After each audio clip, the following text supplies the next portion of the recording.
Bienvenidos al curso de biología. Vamos a hablar un poco sobre los distintos tipos de células. En la naturaleza existen organismos tan grandes como los elefantes o tan pequeños como las bacterias. Algunos organismos son capaces de cazar su propio alimento. Sin embargo, otros organismos necesitan vivir dentro de organismos más grandes para obtener su alimento. Vemos en la fotografía el ejemplo de una ameba, un organismo unicelular que debe vivir dentro de otros organismos para poder alimentarse. De tal forma, pues, que los organismos vivientes pueden estar presentes como células independientes capaces de vivir por sí mismas, o un conjunto de distintos tipos de células que coexisten para poder sobrevivir, formando un organismo. Como vemos que los organismos son tan distintos, pues las células también son distintas. Tenemos dos grandes grupos: las células procariotas y las células eucariotas. Más adelante vamos a hablar de sus características, pero por ahora es importante hacer notar que las células procariotas existen en la naturaleza como organismos unicelulares. Un ejemplo muy importante de esto son las bacterias.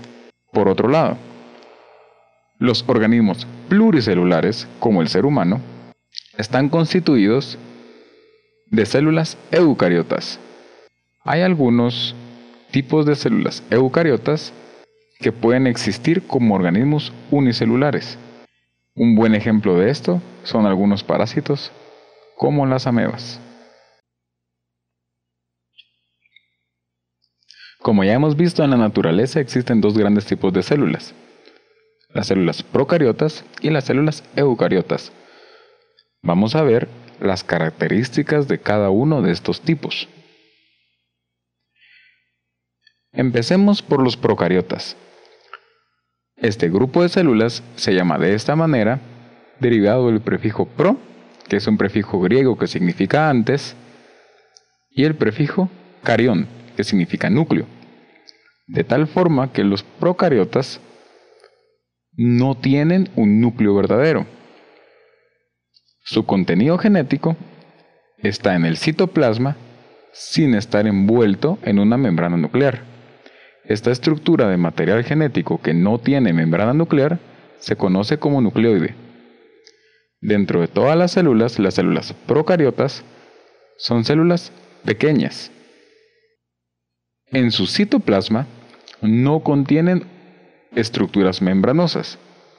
Las estructuras membranosas se refieren al aparato de Golgi, a la mitocondria y a los retículos endoplásmicos. Estas estructuras no están presentes en las células procariotas. Un buen ejemplo de células procariotas son las bacterias. Las bacterias son un grupo de células especial. Recordemos que la membrana celular de cualquier célula está formada por una membrana bilipídica. Las bacterias, además de esta membrana celular bilipídica, tienen una estructura externa formada de carbohidratos.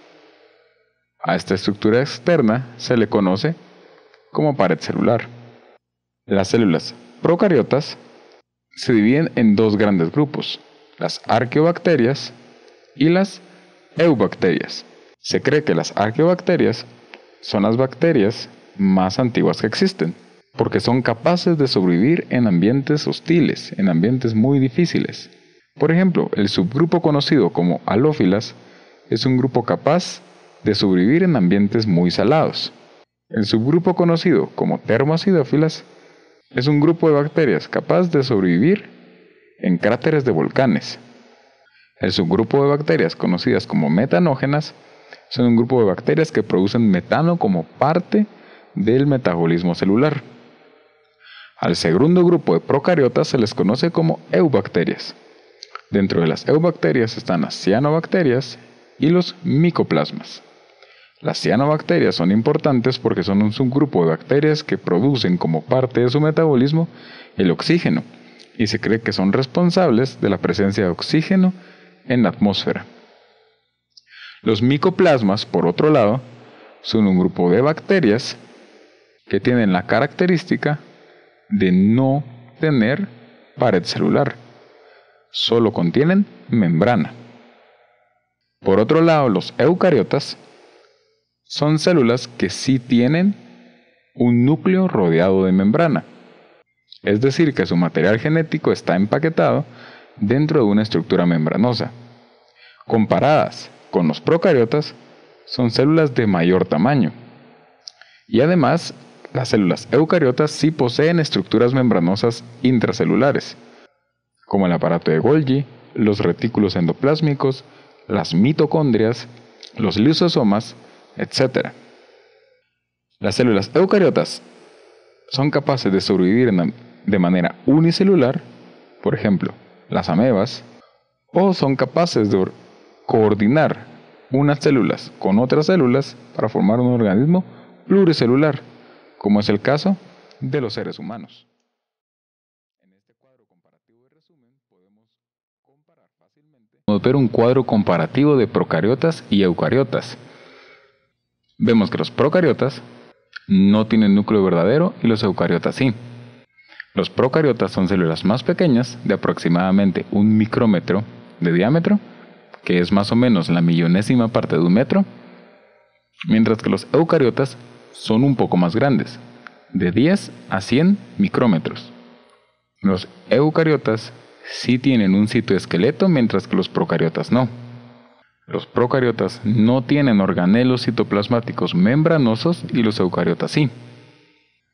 Los procariotas, al ser células más pequeñas, tienen un contenido genético menor. El contenido genético se mide en el número de pares de bases de ADN, de tal forma que los procariotas tienen de 1 a 5 millones de pares de bases, mientras que los eucariotas tienen un número de pares de bases que ronda por el rango de los miles de millones. Además, el ADN se almacena de forma distinta.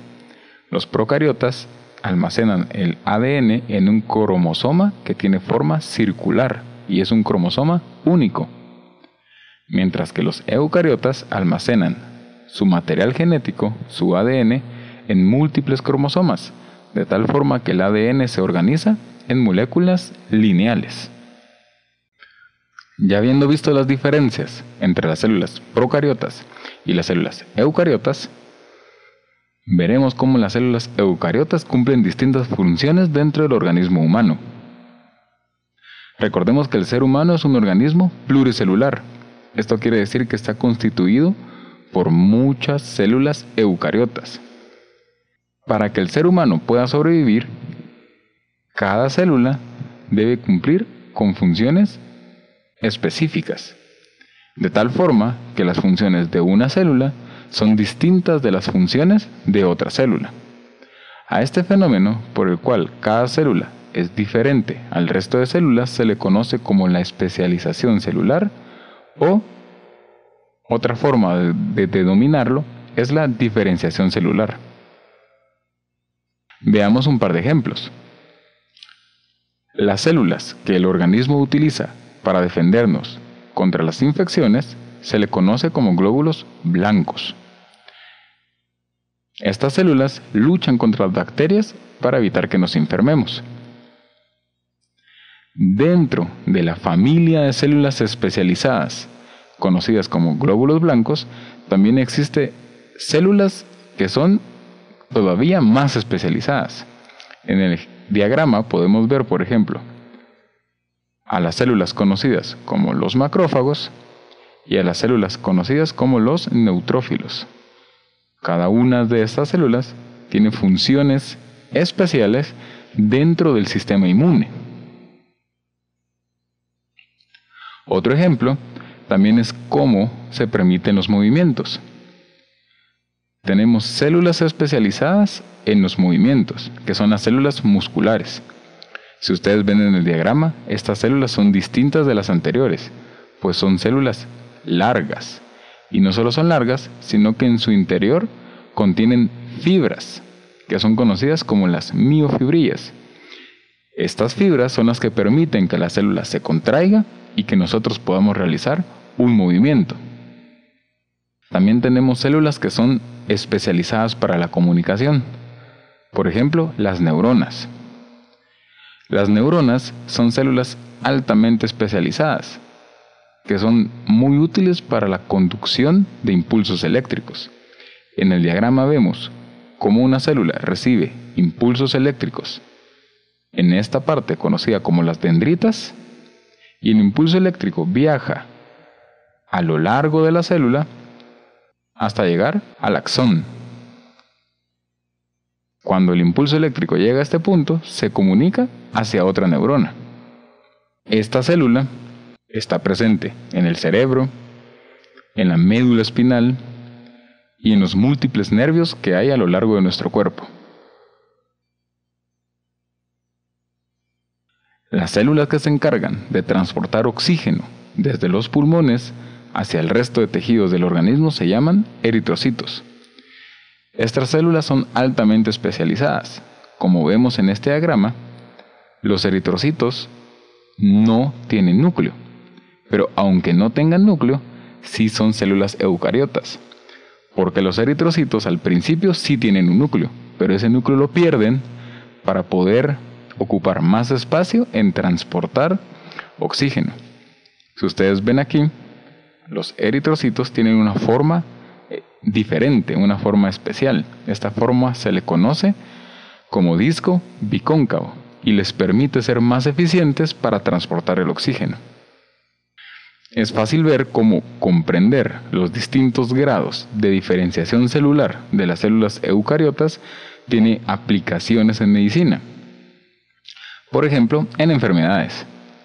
La enfermedad conocida como VIH-Sida es una enfermedad que se caracteriza por tener cantidades disminuidas de los glóbulos blancos. A esto se le conoce como leucopenia. Cuando hay anomalías en las células de músculo, tenemos dificultades para la contracción muscular. Este es un grupo de enfermedades conocidas como distrofias musculares. Hay enfermedades que afectan el trabajo de las neuronas, y un ejemplo de este tipo de enfermedades es la esclerosis múltiple. Sin embargo, también podemos hablar de la enfermedad de Alzheimer y de la enfermedad de Parkinson como ejemplos comunes de enfermedades que afectan la función de las neuronas. Por supuesto, también podemos tener anomalías y deficiencias en los eritrocitos, y a ese grupo de enfermedades se les conoce como anemia.